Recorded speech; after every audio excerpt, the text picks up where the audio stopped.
तर मित्रांनो, विठ्ठलाचे आपण अभंग पाहणार आहोत. खूप छान विठ्ठलाचे अभंग हे संतांच्या प्रेम, भक्ती आणि आत्मसमर्पणाचे अमूल्य दागिने आहेत. महाराष्ट्रातील संत तुकाराम, संत नामदेव, संत एकनाथ, संत जनाबाई, संत चोखामेळा आदींनी विठोबावर हजारो अभंग रचले आहेत.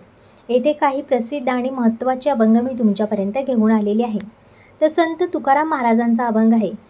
पुंडली वरदा हरी विठ्ठल, पुंडली वरदा हरी विठ्ठल, श्री नामदेव तुकाराम पुंडरीनाथ महाराज की जय. रामकृष्ण हरी जय जय रामकृष्ण हरी. हा अभंग वारकऱ्यांमध्ये फार प्रसिद्ध असून वारीत वारंवार गाजत असतो. दुसरा अभंग म्हणजे संत नामदेव महाराजांचा अभंग आहे. आता विसावे श्री पांडुरंग, आता विसावे श्री पांडुरंग, पंढरीनाथा साक्षी श्रीरंग, ठेवून या बळी मागे लोटांगण, ठेवून या बळी मागे लोटांगण, भेटला भगवंता पांडुरंग, भेटला भगवंता पांडुरंग. आता तिसरा अभंग संत तुकाराम महाराजांचा आहे.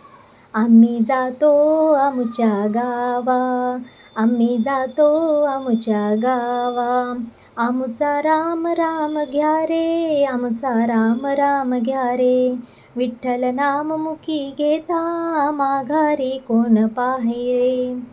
तर नंतरचा अभंग आहे तो संत एकनाथ महाराजांचा आहे.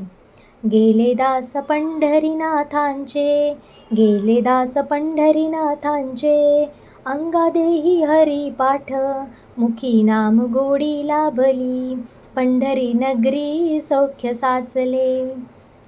संत चोखामेळा यांचा अभंग. आळवी तो एक विठोबा, आळवी तो एक विठोबा, मोकळा बैसला वाटेवर, चोखा मने पाहे रे दारी, घेऊनी भेटू तयाची पुरी, आळवी तो एक विठोबा.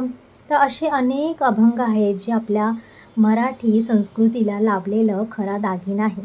तर मित्रांनो, तुम्हीसुद्धा आषाढी एका निमित्ताने तुम्हीसुद्धा एक तरी अभंग हा बोलला पाहिजे, गायला पाहिजे.